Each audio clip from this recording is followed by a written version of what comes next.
देख रहे हैं नेटवर्क 33 राजकुमार के साथ। तो चलिए बढ़ते हैं आज की कहानी की ओर। दोस्तों, जब मैं ब्याह के अपने ससुराल आई तो उसी रात मैंने एक दुल्हन को अपने घर में देखा जो मुझसे भी ज्यादा सजी धजी थी और बहुत सारे गहने पहने हुए थी। जबकि मेरी जिनसे शादी हुई थी वो इकलौते बेटे थे अपने माँ बाप के। फिर ये दूसरी दुल्हन कौन थी, इस सवाल ने मुझे बेचैन कर दिया था। और फिर जब मुझे पता चला कि वो दूसरी दुल्हन कोई और नहीं बल्कि मेरी सास है तो ये जानकर मेरे पैरों तले जमीन खिसक गई। क्योंकि मेरी सास तो विधवा थी, फिर भला वो दुल्हन की तरह क्यों सजी थी। जब इस बात का खुलासा हुआ तो मेरे साथ साथ पूरे गांव वाले मेरी सास को जिंदा फूंकने को तैयार हो गए। आखिर क्या था मेरी सास का राज, वो क्यों विधवा होने के बाद भी दुल्हन की तरह सजी थी। ये जानने के लिए इस कहानी को आखिर तक जरूर देखें। नमस्कार दोस्तों, मेरा नाम सुलेखा है और मैं भोपाल के एक छोटे से गांव पिपनी की रहने वाली हूँ। हालांकि मैं भोपाल छोड़ चुकी हूँ, पर मेरी इस कहानी की शुरुआत मेरे मायके पिपनी से हुई जब मेरे पिताजी ने मेरी शादी स्वर्गीय जीवंत जी के इकलौते सुपुत्र दीपक जी से तय कर दी।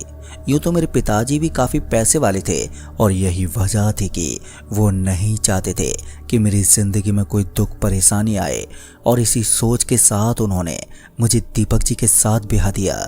पर जब मैं ब्याह के सुबह अपने ससुराल तोरैया पहुंची तो अपना आलीशान घर देखकर मुझे लगा कि मैं तो यहाँ पर रानियों की तरह ठाठ से रहूंगी। पर सूरज ढलते ढलते जब वहाँ मौजूद लोग एक एक करके जाने लगे तो वो हवेली जो सुबह चमक रही थी अब वो उदासी से भर गई थी। सूरज ढलने के बाद तो शायद सभी लोग जा चुके थे, इसलिए वहाँ पर गहरी खामोशी पसर गई थी। बस उस वक्त वहाँ पर बह रही हवाओं की सरसराहटें थी जो सुनाई दे रही थी। अभी मैं अकेली बैठी यही सोच रही थी कि आखिर सारे लोग कहाँ पर चले गए कि तभी मुझे किसी के कदमों की आहट सुनाई दी। और फिर जब मैंने उस ओर देखा तो मैं न पाई कि दरवाजे पर कोई दुल्हन के जोड़े में खड़ी मेरी ओर देख रही है।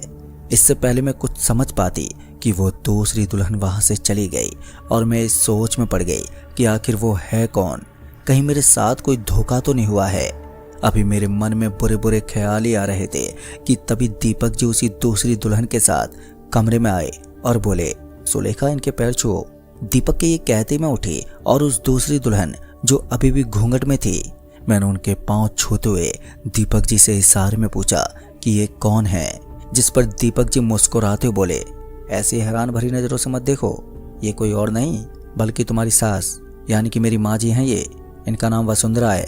जैसे दीपक जी ने ये कहा कि वो दूसरी दुल्हन कोई और नहीं बल्कि उनकी माँ वसुंधरा है तो मेरी आंखों की पुतलियां और भी फैल गईं।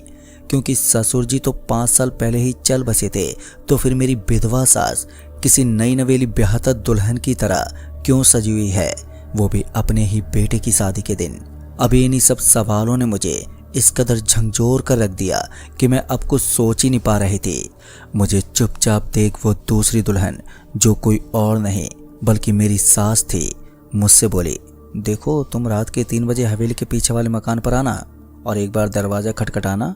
तुम्हारे दरवाज़ा खटखटाते ही कोई उस मकान से बाहर निकलेगा और तुम्हें कुछ देगा। वो चीज़ लेते ही तुम वापस चले आना और फिर मेरे आने का इंतज़ार करना। इतना बोलकर वो वहाँ से चली गईं। और उनके जाने के बाद जहाँ पहले मैं हैरान थी तो वहीं उनकी बात सुनने के बाद डरी हुई भी थी। आखिर नई दुल्हन को कौन रात के 3 बजे किसी के घर का दरवाज़ा खटखटाने को कहता भला।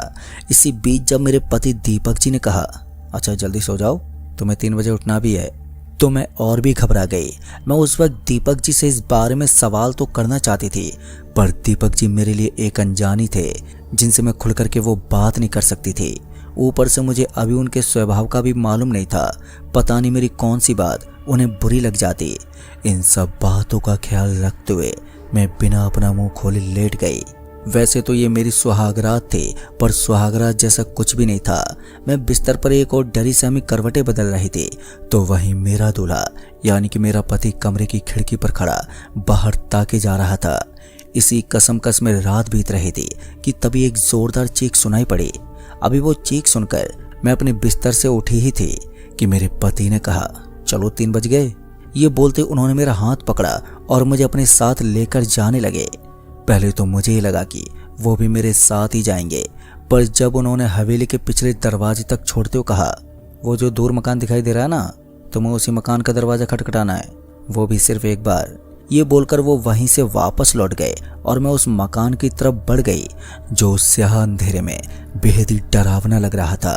मेरे कदम धीरे धीरे मुझे उस मकान के करीब तो लेकर जा रहे थे, पर मेरा भयभीत मन पीछे लौट जाना चाहता था।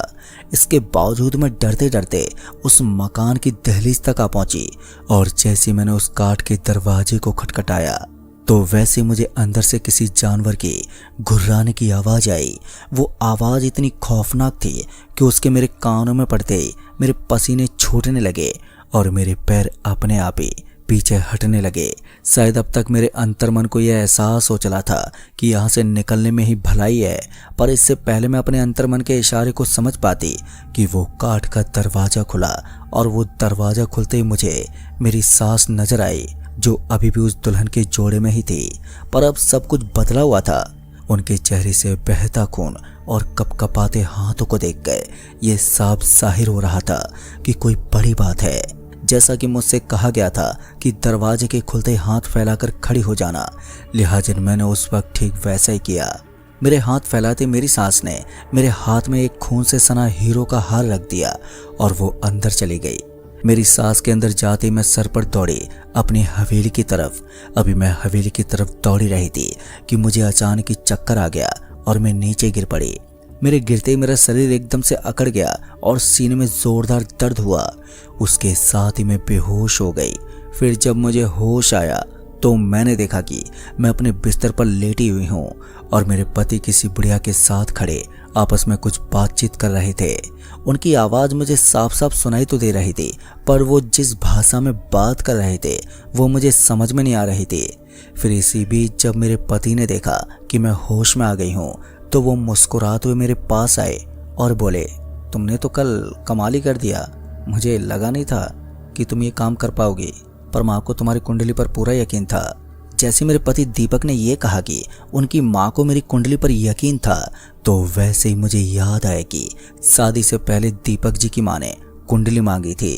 तो कुंडली देखने के बाद उन्होंने मेरे पिताजी से काफ़ी बार पूछा था कि कुंडली में किसी तरह की हेरफेर तो नहीं की गई है, जिसके चलते पिताजी भी एक बार को चिढ़ गए थे और दीपक की माँ से साफ साफ कह दिया था कि शादी करनी है तो करो, एक ही सवाल बार बार करके हमारी बेइज्जती मत करो। पिताजी के दो टूक जवाब देने के बाद ही दीपक जी की माँ शांत हुई और फिर कुंडली पर कोई सवाल ही नहीं किया। पर अब ये सवाल मेरे मन को घर गया था, क्योंकि जो कुछ भी मेरे साथ शादी की पहली रात हुआ वो किसी भी लिहाज से सामान्य नहीं था। आखिर मेरी जन्म कुंडली में ऐसा क्या था जो दीपक जी की माँ जिसे लेकर वो आश्वस्त होना चाहती थी। खैर मन ही मन में ये कौतूहल चल ही रहा था कि इतने में दीपक जी बोले, बीती रात के बारे में कोई सवाल मत करना, जो हुआ उसे सपना समझकर भूल जाना। अभी वो मुझे ये हिदायत ही दे रहे थे कि तभी वो बूढ़ी औरत जिनके साथ वो बात कर रहे थे वो मुस्कुराते हुए बोले, बहू चलो नहा धो लो, कुछ रस्म हैं जिन्हें अभी करना है। अभी उस बूढ़ी औरत ने यही कहा था कि दीपक जी ने कहा, तुमने अभी अपने ददिया सास के पैर नहीं पड़े। दीपक जी के ये कहते कि वो बूढ़ी औरत मेरी ददिया सास है तो मैं बिस्तर से उठी और सर पर पल्लू रखा और उनके पैर छुए। पैर छूते उन्होंने आशीर्वाद दिया और चली गईं। उनके जाते ही मैं भी नहाने चली गई। फिर जब मैं तैयार होकर रस्म के लिए नीचे आई तो मैंने गौर किया कि पूरी हवेली में सन्नाटा पसरा हुआ है। वहाँ कोई भी नजर ही नहीं आ रहा था, ना ही तो कोई रिश्तेदार और ना ही कोई नौकर चाकर, जो कि मेरे लिए हैरत की बात थी। पर जैसे मेरी नज़र मेरी ददिया सास के मुस्कुराते हुए चेहरे पर पड़ी तो पता नहीं क्यों मेरा जी हल्का सा हो गया। फिर उन्होंने वो सारी रस्में संपन्न करवाईं और इन रस्मों के दौरान मेरे ददिया सास के साथ माँ बेटी वाला रिश्ता बन गया। इतनी सारी अजीब और असामान्य हालत के बावजूद मैं उस हवेली में रहने लगी। हवेली जितनी दिन के वक्त खामोशी में डूबी रहती उतनी ही रात के वक्त भी। और सच कहूँ तो कुछ दिनों में मुझे भी ये खामोशी रास आने लगी। हवेली में ले दे के मेरे को लगाकर 4 ही जन थे। मेरी सास जो उस पहली रात के बाद फिर नहीं दिखी, दूसरी जन मेरी ददिया सास जिनके साथ ही मेरा ज़्यादातर वक्त बीतता था, और मेरे पति जो हर वक्त किसी न किसी विचार में खोए रहते थे। दिन यूं ही गुजरते रहे और फिर एक रोज़ मेरे पति आए तो उनका मायूस चेहरा देखकर मुझे अंदाजा हो गया था कि कुछ तो गड़बड़ है। और जब पिताजी ने कहा कि माँ की तबीयत इतनी खराब है कि कुछ भी हो सकता है, तो मैं माँ की चिंता करने की जगह मैं ये सोचने लगी कि पिताजी को मैं कैसे कहूँ कि मैं अब उस घर जाना नहीं चाहती। दरअसल अब तक मेरे दिल से अपनों के लिए वो प्यार फिक्र सब कुछ खत्म हो चुका था। मेरे लिए मेरा परिवार किसी बेगानों की भांति हो गया था, जिसका होना ना होना एक समान हो गया था।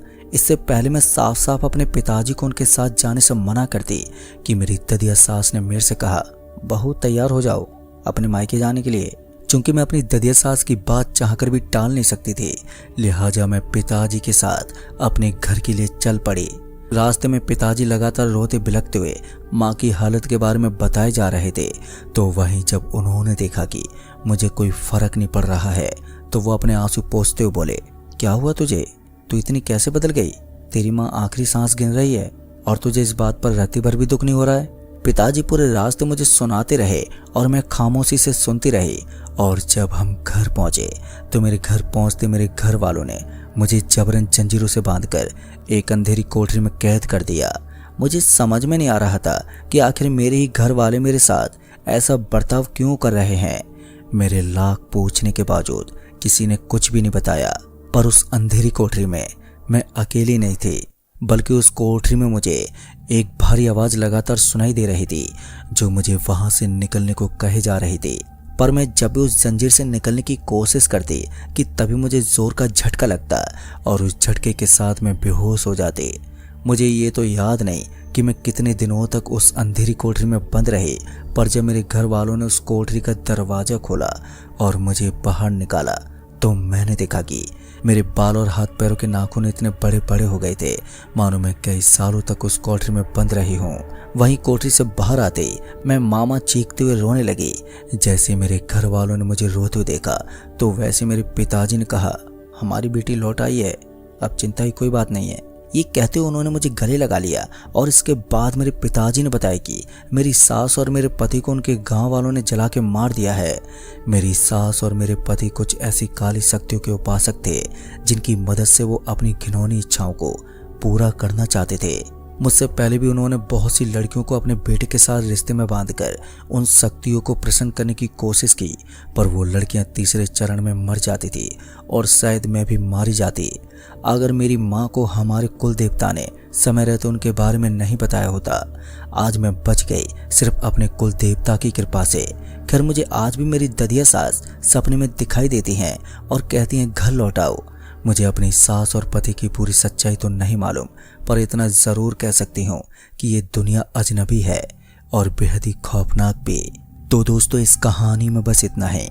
कहानी आपको पसंद आई हो तो वीडियो को लाइक शेयर कमेंट ज़रूर कर दें, और साथ ही अगर आप हमारे चैनल पर नए हैं तो चैनल को भी सब्सक्राइब ज़रूर कर दें। तो मैं आपका दोस्त राजकुमार जल्द ही मिलूँगा ऐसी एक और बहुत ही डरावनी कहानी के साथ। तब तक के लिए बाय एंड टेक केयर।